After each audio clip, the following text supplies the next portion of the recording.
dari pemilu, dari pilkada, DKI itu selalu menjadi pusat perhatian, selalu menjadi magnet dalam hal pemberitaan, sehingga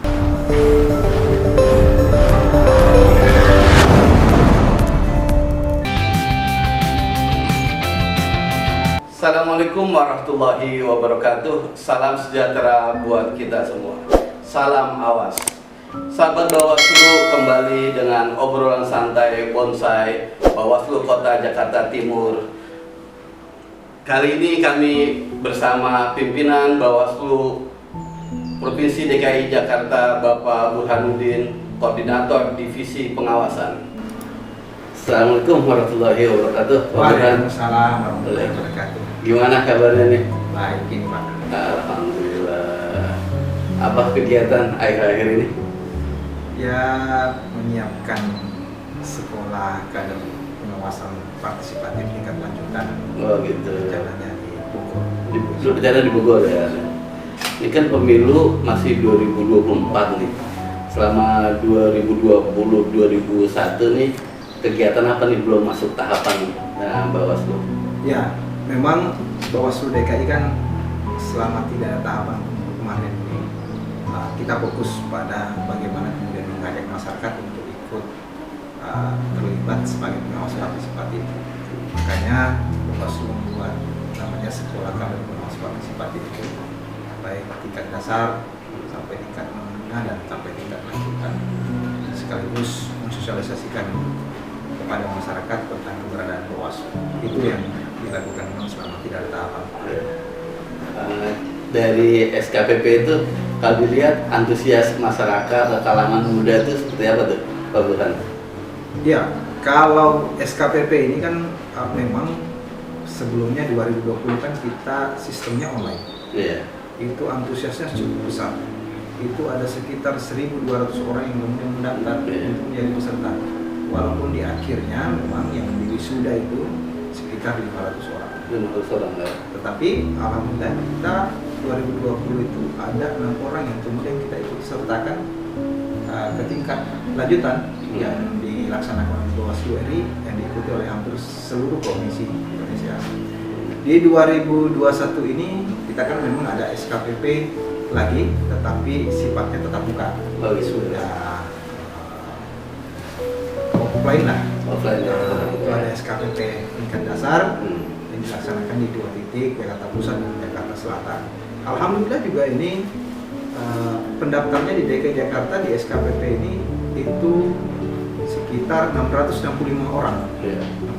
Itu sudah cukup besar. Itu termasuk besar karena offline. Di 2 titik ini Selatan kemudian Jakarta Pusat dan pesertanya 100 orang. Kemudian kemarin kita sudah melakukan SKPP tingkat menengah tingkat provinsi itu peserta 24 orang, dan memang untuk SKPP lanjutan ini akan dilaksanakan di Bogor tanggal 6 sampai tanggal 12 nanti. Ini memang DKI Jakarta hanya mendapatkan 4 peserta yang bisa direkomendasikan ke tingkat lanjutan. Oh gitu. Ya. Ini sepertinya memang Bawaslu sedang merancang pengawasan yang maksimal nih ya Pak, untuk 2024 ya. Iya, memang kalau kemudian kita melihat materi-materi dari modul yang di sekolah kader pengawas partisipatif ini, memang Bawaslu mencoba untuk memberikan pemahaman yang maksimal kepada masyarakat, khususnya mereka yang berasal dari kelompok pemuda. Karena memang SKPP menengah ini kan salah satu syaratnya adalah umur tidak boleh lebih dari 30 tahun sesuai dengan Undang-Undang Kepemudaan. Jadi memang orientasinya adalah bagaimana kemudian Bawaslu mengkader orang-orang muda untuk memahami terkait dengan kepemiluan, pengawasan pemilu dan demokrasi. Karena materinya memang terkait itu. Selain tadi Bawaslu mensosialisasikan kepada masyarakat supaya masyarakat paham, mengerti apa itu Bawaslu. Itu fungsi dan wewenangnya. 2024 ini kan pemilunya ini pemilu serentak, tentu masalah sangat kompleks ya. Kalau boleh dapat bocoran ini Pak Burhan, kira-kira strategi apa nih yang digunakan oleh Bawaslu DKI untuk mengeliminir konflik-konflik, masalah-masalah yang timbul ketika pemilu. Iya, saya kira memang dari pemilu ke pemilu itu kan pasti ada masalah. Dari berbagai tahapan yang akan dijalankan pada pemilu. Kalau misalnya nanti pemilu di 2024 pasti kita akan masuk pada tahapan misalnya verifikasi partai politik. Persoalan yang biasa kita dapatkan dalam hal verifikasi partai politik, bagaimana kemudian memastikan bahwa partai politik itu kemudian memenuhi syarat untuk menjadi peserta pemilu. Sehingga perlu dilakukan pengawasan apakah memenuhi syarat atau tidak. Misalnya terkait dengan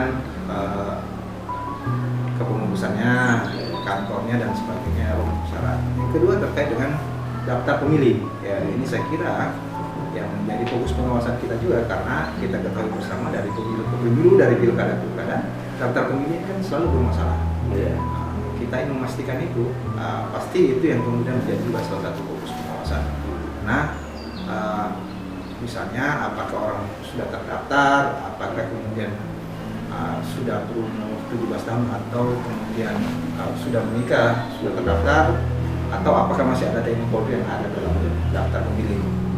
Ini saya kira persoalan ini kan selalu terjadi dari pemilu, sehingga ini saya kira juga sebagai soal daftar pemilih, sehingga pengawasannya juga harus dilakukan. Yang selanjutnya terkait dengan pengawasan tahapan-tahapan lain, termasuk dengan menghitung kampanye dan sebagainya. Saya kira Bawaslu akan fokus ke sana untuk memastikan agar proses pelaksanaan pemilu 2024 atau kemudian pilkada 2020 bisa berjalan dengan baik, khususnya di DKI Jakarta. Nah, itu kalau melihat dari pemilu-pemilu kan, permasalahan yang sering timbul itu mengenai hoax, kemudian politik identitas, money politik, kerap terjadi itu dalam pemilu atau pemilihan pilkada. Kira-kira potensi terbesar itu yang perlu diantisipasi di DKI ini, kerawanan apa tuh, Pak Burhan? Ya, saya kira begini, sekolah kader pengawas partisipatif ini adalah salah satu bagian yang dilakukan Bawaslu untuk mengkanter itu, memberikan pemahaman kepada kaum muda terkait dengan bagaimana caranya media sosial, bagaimana kemudian caranya menangkal hoax, bagaimana caranya kemudian tidak terjadi politik uang dalam pemilu, atau tidak ada isu-isu sara yang kemudian bisa memecah belah persatuan, khususnya di DKI Jakarta. Anak-anak muda yang kita bina di SKPP ini yang akan menjadi juru bicara, yang akan menjadi humas kita di masyarakat, karena mereka ini kan berasal dari kelompok-kelompok, organisasi, ormas, bahkan mereka melingkupi di hampir seluruh kecamatan di DKI Jakarta. Sehingga kemarin materinya salah satunya bagaimana mereka ini bisa memberikan pendidikan politik ke masyarakat, bisa mentransfer ilmu yang didapatkan ke masyarakat tentang proses pelaksanaan pemilu atau pilkada, supaya tidak terjadi tidak terjadi persoalan di lapangan, dalam hal misalnya tidak ada konflik dan sebagainya. Mereka ini akan kita jadikan kader yang akan memitigasi terjadinya hoax, terjadinya ujaran kebencian, terjadinya isu sara pada pelaksanaan pemilu dan pilkada. Saya kira itu penting yang dilakukan Bawaslu sebagai pencegahan dini atau mitigasi dini, agar supaya masyarakat memahami bahwa ada hal-hal yang tidak harus dilakukan pada pelaksanaan pemilu atau pilkada. Iya.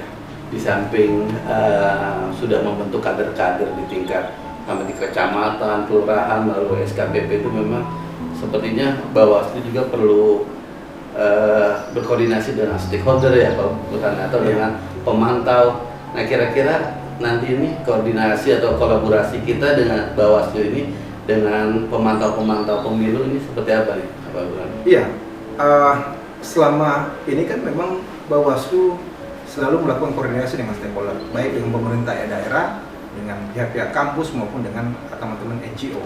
Dalam beberapa kegiatan kita selalu mengundang dan berdiskusi. Nah, ini penting untuk kemudian kita lakukan agar supaya dalam proses pengawasan pemilu maupun pilkada di 2024 kemudian kita bisa saling membantu. Minimal misalnya bagi teman-teman NGO, mereka bisa ikut memberikan masukan, melaporkan atau kemudian memberikan informasi terkait dengan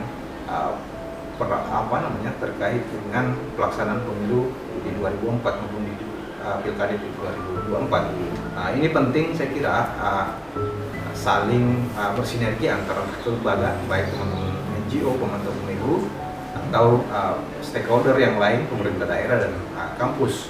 Ini penting saya kira kita selalu lakukan. Oh gitu. Ini kan DKI kan masalah-masalah sangat kompleks.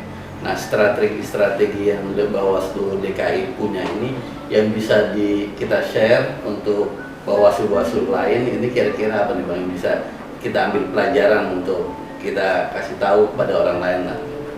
Saya kira begini, dari pemilu, dari pilkada, DKI itu selalu menjadi pusat perhatian, selalu menjadi magnet dalam hal pemberitaan, sehingga DKI ini selalu menjadi sorotan.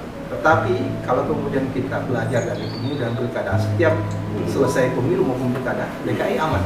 Artinya begini, strategi yang kemudian yang harus kita bangun adalah membangun komunikasi yang baik dengan seluruh pemangku kepentingan di DKI Jakarta, baik pemerintah daerah, kelompok masyarakat, ormas OKP, kemudian kampus maupun teman-teman NGO.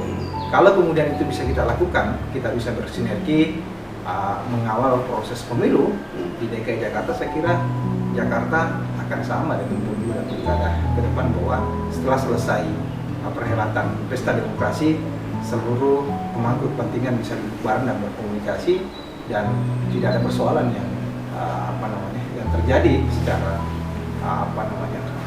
tidak ada persoalan yang mengemuka lah, tidak ada kerusuhan dan sebagainya.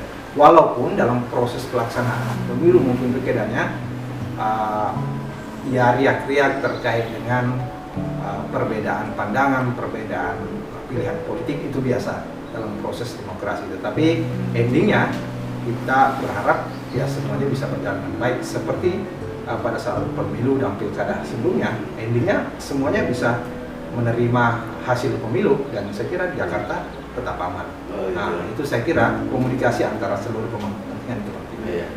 Ini kan juga nanti ini menjadi pengalaman pertama mungkin untuk Bawaslu DKI ketika pemilu dan pemilihan pilkada ini dijadikan satu. Undang-undangnya mungkin juga akan berbeda, undang-undang pemilu dengan undang-undang pemilihan atau pilkada ini. Dan kira-kira wewenang dan masalah-masalah yang perlu diantisipasi apa nih Bang dengan undang-undang yang berbeda ini? Ya, memang kalau kemudian kita melihat, walaupun belum ditetapkan tahapan pemilu 2004 dan pilkada 2024 ini, tapi bisa jadi ini kemudian beririsan tahapannya. Beririsan tahapan ini memang Undang-Undang 7 2017, Undang-Undang 10 2015 ini kan ada beberapa perbedaan di dalam hal tugas dan kewenangan Bawaslu. Tapi menurut saya ini bisa kemudian kita jalankan dengan baik, atau tidak ada persoalan misalnya dalam hal perbedaan itu. Tinggal bagaimana kemudian kesiapan kita sebagai pengawas pemilu atau penyelenggara pemilu untuk melaksanakan peraturan perundang-undangan. Memang yang mencolok adalah perbedaan dalam hal penanganan pelanggaran misalnya. Kalau di Undang-Undang 2017 kan penanganan pelanggarannya 7+7, 14 hari. Tapi di Undang-Undang 10 2015 pilkada itu 3+2 atau 5 hari. Nah, itu saja yang kemudian mencolok sebenarnya dalam hal perbedaan dalam penanganan pelanggaran di Undang-Undang pemilu dan Undang-Undang pilkada. Tetapi saya kira kalau ini beririsan memang agak berat memang nih, agak berat memang kalau tahapan itu kemudian beririsan. Ya, saya kira memang dibutuhkan kerja ekstra dari penyelenggara pemilu khususnya Bawaslu untuk menangani persoalan-persoalan yang terjadi pada saat pemilu maupun di pilkada, karena kan tahapannya beririsan. Tapi saya kira kalau kemudian kita komitmen menjalankan aturan yang ada, saya kira itu bisa kita laksanakan dengan baik. Gitu. Ini kan kita laksanakan 2024, sedangkan pandemi ini sepertinya belum tuntas betul ya, belum berakhir betul.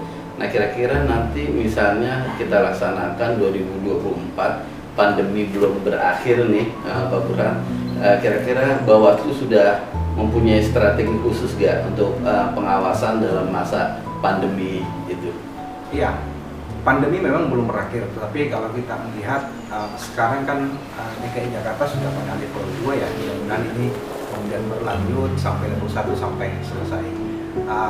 Memang kondisinya saat ini kan kita juga sudah bisa bertatap muka langsung, sebenarnya sudah bisa berkomunikasi walaupun harus tetap menggunakan masker dengan prokes. Saya kira kalau kemudian pemilunya atau pilkadanya dilaksanakan dalam keadaan masih kondisi pandemi COVID-19, saya kira memang soal prokes ini harus tetap kemudian kita perhatikan, kita jalankan, tetapi seluruh tahapan ini saya kira bisa kita awasi dengan berbagai macam strategi. Salah satunya adalah melakukan pengawasan dengan menjalankan prokes tadi. Ya, saya kira tetap menggunakan masker dan sebagainya. Dan saya kira hari ini Jakarta kok sudah agak landai ya. Nah, masyarakatnya juga sudah mulai seperti biasa. Dan kita berharap ini bisa membaik seperti sampai 2024 kalau tidak ada pemilu di tahapan 2022, 2023 sampai 2024. Kita berharap seperti itu. Karena kita juga sudah belajar di Pilkada serentak 2020 kemarin, teman-teman yang daerahnya melaksanakan pilkada juga bisa menjalankan dengan baik kok, dengan prokes yang ketat. Saya kira tidak ada masalah. Oh gitu ya. Ya, baik Pak Burhan, terima kasih atas sharing pengetahuannya. Semoga bermanfaat untuk sahabat-sahabat Bawaslu dimanapun berada. Mungkin Pak Burhan untuk bisa ngasih last statement untuk pengetahuan sahabat-sahabat Bawaslu di luar sana. Baik, sahabat-sahabat sekalian, Bawaslu memang sedang menggalakkan pengawasan partisipatif, yaitu mengajak masyarakat untuk berpartisipasi dalam pengawasan pemilu maupun pilkada, khususnya pada pelaksanaan pemilu 2024 atau pilkada 2024. Ini penting untuk kita sampaikan karena memang rentang kendali dengan penduduk yang cukup besar di DKI Jakarta ini memang tidak memungkinkan Bawaslu hanya bekerja sendiri. Butuh dukungan, butuh partisipasi dari seluruh pemangku kepentingan di DKI Jakarta, dari seluruh stakeholder, pemerintah daerah, kelompok-kelompok masyarakat, NGO, dan masyarakat secara umum di DKI Jakarta agar supaya pelaksanaan pemilu maupun pilkada dan pesta demokrasi di DKI Jakarta bisa berjalan dengan baik. Saya kira ya. Oke, baik, terima kasih sahabat-sahabat Bawaslu. Itu ngobrol-ngobrol santai kita dengan pimpinan Bawaslu DKI Jakarta Divisi Pengawasan Pak Burhan. Semoga bermanfaat buat kita semua. Akhiran, Assalamualaikum warahmatullahi wabarakatuh. Waalaikumsalam warahmatullahi wabarakatuh. Terima kasih telah menyaksikan obrolan santai Bonsai Bawaslu Kota Jakarta Timur. Jangan lupa like, comment, and subscribe. Sampai jumpa pada episode Bonsai berikutnya. Salam awas.